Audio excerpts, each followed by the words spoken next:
നമസ്കാരം. ഉത്തരത്തിലേക്ക് സ്വാഗതം. സന്ദീപ് വാര്യര് BJP വിട്ട് കോൺഗ്രസിൽ ചേർന്നിരിക്കുന്നു എന്നുള്ള വാർത്തയാണിപ്പോൾ കേരള രാഷ്ട്രീയത്തിൽ സജീവമായി ചർച്ച ചെയ്തുകൊണ്ടിരിക്കുന്നത്. കോൺഗ്രസ് മുക്ത ഭാരതം എന്ന മുദ്രാവാക്യവുമായി BJP പോകുമ്പോഴാണ് സന്ദീപ് വാര്യര് കോൺഗ്രസിലേക്ക് ചാടിക്കയറിയിരിക്കുന്നത്. പക്ഷേ അതൊക്കെ എന്തുമാകാം. ഒരാൾക്ക് ഏത് പാർട്ടിയിൽ പോകണം, ഏത് ആശയത്തിൽ വിശ്വസിക്കണം, പ്രവർത്തിക്കണം എന്നുള്ളത് വ്യക്തി സ്വാതന്ത്ര്യമാണ്.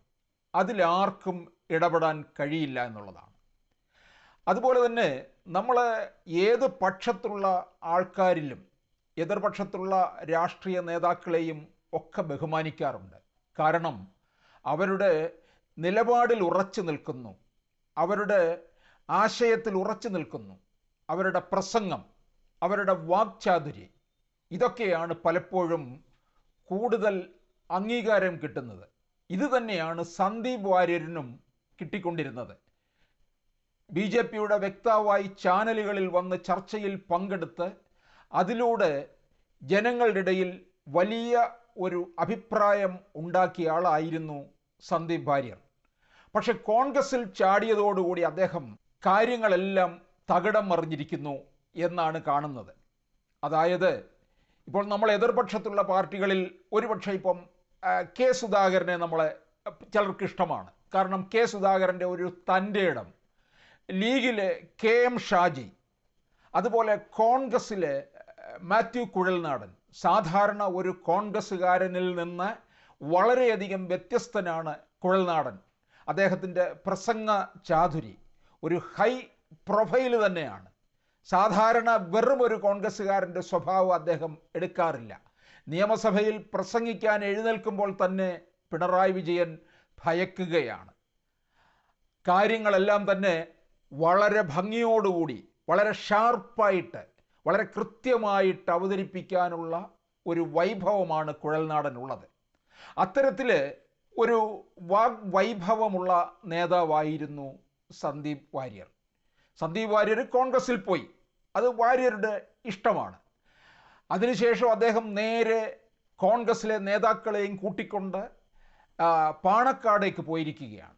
കോൺഗ്രസ് എപ്പോഴും കാര്യങ്ങളെല്ലാം കൊണ്ടുപോയി അടിയറവ് വയ്ക്കുന്നത് പാണക്കാട് ലീഗിൻ്റെ മുമ്പിലാണ്. ലീഗാണല്ലോ കോൺഗ്രസിനകത്തെ പല കാര്യങ്ങളും തീർച്ചപ്പെടുത്തുന്നത്. അതുകൊണ്ട് തന്നെ മറ്റു പല സമുദായങ്ങൾക്കും കോൺഗ്രസിനോട് ഒരു അകൽച്ച പാലിക്കേണ്ടി വരികയും ചെയ്തിട്ടുണ്ട്. ഇവിടെ അദ്ദേഹം പാണക്കാട് പോയതിന് ശേഷം എന്താണ് പറഞ്ഞത്? വാർത്താ സമ്മേളനത്തിൽ പറയുകയുണ്ടായി, ഇതുവരെ തള്ളിപ്പറഞ്ഞ ലീഗിനെ ഒറ്റ രാത്രി കൊണ്ടാണ് നെഞ്ചേറ്റി ലാളിക്കുന്നതാണ് നമ്മൾ കണ്ടത്. മതനിരപേക്ഷത, അതിൻ്റെ ഒരു കുടുംബമാണ് പാണക്കാട് കുടുംബം, അതാണ് മലപ്പുറം ജില്ല എന്നൊക്കെയാണ് അദ്ദേഹം പറയുന്നത്. അദ്ദേഹത്തിൻ്റെ വാക്കുകൾ തന്നെ നമ്മൾ കേട്ടു നോക്കൂ. കേരളത്തിൻ്റെ സാമുദായിക സൗഹാർദ്ദം നിലനിർത്താൻ, രാജ്യത്തിൻ്റെ സാമുദായിക സൗഹാർദ്ദം നിലനിർത്താൻ മുസ്ലിം ലീഗ് എന്ന പാർട്ടി സ്വീകരിച്ചിട്ടുള്ള നിലപാട് അത് തീർച്ചയായിട്ടും രാഷ്ട്രീയത്തിനപ്പുറം എല്ലാവരും എല്ലാ കാലത്തും അംഗീകരിച്ചിട്ടുള്ളതാണ്. അങ്ങനെ വലിയൊരു മതനിരപേക്ഷതയുടെ, സാമുദായിക സൗഹാർദ്ദത്തിൻ്റെയൊക്കെ പ്രതീകമായിട്ടുള്ള കൊടപ്പനക്കൽ തറവാട്ടിൽ പോവുക എന്നുള്ളത് തീർച്ചയായിട്ടും പ്രധാനപ്പെട്ട ഒരു കാര്യമായിട്ട് ഞാൻ കരുതുകയാണ്. പ്രത്യേകിച്ച് ഒരു രാഷ്ട്രീയ വിദ്യാർത്ഥി എന്നുള്ള നിലയ്ക്ക്, ഒരു വളർന്നു വരുന്ന രാഷ്ട്രീയ പ്രവർത്തകൻ എന്നുള്ള നിലയ്ക്ക്, ചെറുപ്പക്കാരൻ എന്നുള്ള നിലയ്ക്ക് തീർച്ചയായിട്ടും അദ്ദേഹത്തിൻ്റെ അനുഗ്രഹം ആവശ്യമുണ്ട്. അപ്പോൾ ആ തറവാട്ടിൽ പോവുക, ഒരുപാട് മഹാന്മാർ ജനിച്ചിട്ടുള്ള വീടാണ്, ഈ നാടിൻ്റെ സൗഹാർദ്ദം നിലനിർത്താൻ വേണ്ടി അക്ഷീണം പ്രയത്നിച്ചിട്ടുള്ള ആളുകളാണ്. തീർച്ചയായിട്ടും അവരെയൊക്കെ കാണേണ്ടതാണ്. എനിക്കിപ്പോൾ രാജ്യത്തെ പൊതുജനങ്ങൾക്കുള്ള അഭിപ്രായമാണ് ഇപ്പോൾ ഉള്ളത്. ആ അഭിപ്രായം എന്താണെന്നുള്ള അറിയാലോ. രാജ്യത്തെ നിലവിലെ സാഹചര്യത്തിൽ ജനങ്ങൾക്കിടയിൽ ഭിന്നത ഉണ്ടാക്കുന്ന, അതല്ലെങ്കിൽ വെറുപ്പുണ്ടാക്കുന്ന, വിദ്വേഷമുണ്ടാക്കുന്ന രീതിയിലേക്ക് ഒരു ഭരണാധികാരിയും പോകരുത് എന്നുള്ളത് തന്നെയാണ് എന്റെ നിലപാട്. നരേന്ദ്രമോദി ഭിന്നത ഉണ്ടാക്കുന്ന ആളാണെന്നാണ് സ്വാഭാവികമായിട്ടും അത് തന്നെയാണല്ലോ പറഞ്ഞു. ഇനി എന്തിനാണ് ആവർത്തി ചോദിക്കേണ്ടത്? കോൺഗ്രസ്സുകാർ പോലും അത്ഭുതപ്പെട്ടു പോയൊരു കാര്യമുണ്ട്. പാണക്കാട് ഹൗസിൽ നിന്ന് ഇറങ്ങിയതിന് ശേഷം അദ്ദേഹം മാധ്യമപ്രവർത്തകരോട് പറയുകയാണ്, നരേന്ദ്രമോദിയെക്കുറിച്ച് ചോദിച്ചപ്പോൾ പറയുകയാണ്, മോദി വെറുപ്പ് വിളമ്പുന്നവനാണ്, അതുപോലെ തന്നെ മോദി വിരുദ്ധതയാണ് അദ്ദേഹം മുഴുവൻ സംസാരിച്ചത്.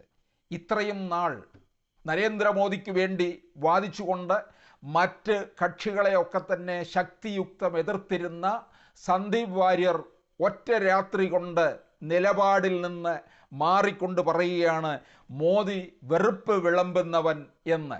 ഇതിന് തക്കതായ മറുപടിയാണ് ശോഭാ സുരേന്ദ്രൻ പാലക്കാട് നൽകിയിരിക്കുന്നത്. അത് ഒരുപക്ഷെ സന്ദീപ് വാര്യരെ തേച്ച് വെളുപ്പിച്ചിരിക്കുകയാണ്.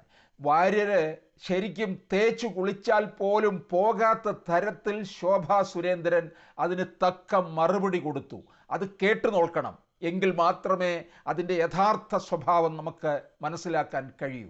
നോക്കൂ, ഞാൻ ഉൾപ്പെടെയുള്ള എത്രയോ ആളുകളുടെ ഫ്ലക്സ് ബോർഡുകൾ കേരളത്തിന്റെ തെരുവീതിയിൽ ഉയർന്നു. എത്ര തവണ നിങ്ങളുടെ സഹോദരിയായിട്ടുള്ള ശോഭാ സുരേന്ദ്രന്റെ മുഖം എത്ര തവണ കേരളത്തിന്റെ തെരുവീതിയിൽ ഫ്ലക്സ് ബോർഡുകൾ ഉയർന്നു. എന്റെ സഹപ്രവർത്തകന്മാരായിട്ടുള്ള ആളുകളുടെ ഫ്ലക്സ് ബോർഡുകൾ എത്ര തവണ കേരളത്തിന്റെ തെരുവീതിയിൽ ഉയർന്നു. എങ്ങനെയാണ് ശോഭാ സുരേന്ദ്രൻ ഉണ്ടായത്? എങ്ങനെയാണ് എന്റെ സഹപ്രവർത്തകർ, എങ്ങനെയാണ് നവ്യ ഉണ്ടായത്? എങ്ങനെയാണ് വയനാടിൽ നവ്യ എന്ന് പറയുന്ന ഒരു സ്ഥാനാർത്ഥി ഉണ്ടായത്? എങ്ങനെയാണ് ഫ്ലക്സ് ബോർഡുകൾ ഉയർന്നത്? ഓരോ ഫ്ലക്സ് ബോർഡുകളും ഉയർത്താൻ ഒന്നും ആഗ്രഹമില്ലാത്ത, ഒരിക്കൽ പോലും തന്റെ മുഖമൊന്ന് ടിവിയിൽ കാണണമെന്ന് ആഗ്രഹിക്കാത്ത സംഘപരിവാർ പ്രസ്ഥാനത്തിന്റെയും ഭാരതീയ ജനതാ പാർട്ടിയുടെയും കറകളഞ്ഞ വ്യക്തിത്വമുള്ള പ്രവർത്തകന്മാരും ഒരുമിച്ച് നിന്നതുകൊണ്ടാണ് നേതൃത്വമുണ്ടായത് കേരളത്തിന്റെ മണ്ണിലെങ്കിൽ പ്രിയപ്പെട്ട സഹപ്രവർത്തകന്മാരെ, നമുക്ക് നമ്മുടെ പ്രത്യയശാസ്ത്രത്തെ മുറുകെ പിടിച്ചുകൊണ്ട് ഈ കുങ്കുമഹരിത പതാകയിൽ ആലേഖനം ചെയ്തിട്ടുള്ള താമര ചിഹ്നത്തെ ചങ്കിലേക്ക് ആവാഹിച്ചുകൊണ്ടായിരിക്കണം നമ്മൾ ഓരോരുത്തരും മുന്നോട്ട് പോകേണ്ടത്. നമ്മുടെ ചങ്കിലാണ് ആദർശം. നമ്മൾ ഈ പ്രസ്ഥാനത്തിന് വേണ്ടി കൊടി പിടിച്ചത് എത്രയോ വർഷങ്ങൾക്ക് മുൻപാണ്. ഈ പ്രസ്ഥാനത്തിന് വേണ്ടി നമ്മൾ കൊടി പിടിക്കുമ്പോൾ അവിടെ വ്യക്തിക്കല്ല പ്രത്യേകത, ആദർശത്തിനാണ് പ്രത്യേകത. ആദർശത്തിന്റെ അടിയിൽ അടിവരയിട്ടുകൊണ്ടാണ് എല്ലാ ഭീകരവാദ ശക്തികൾക്കെതിരെയും നമ്മൾ പോരാട്ടം നടത്തിയത്. ഈ താമരയെയാണ് ശ്രീമാൻ നരേന്ദ്രമോദി സ്നേഹിക്കുന്നത്.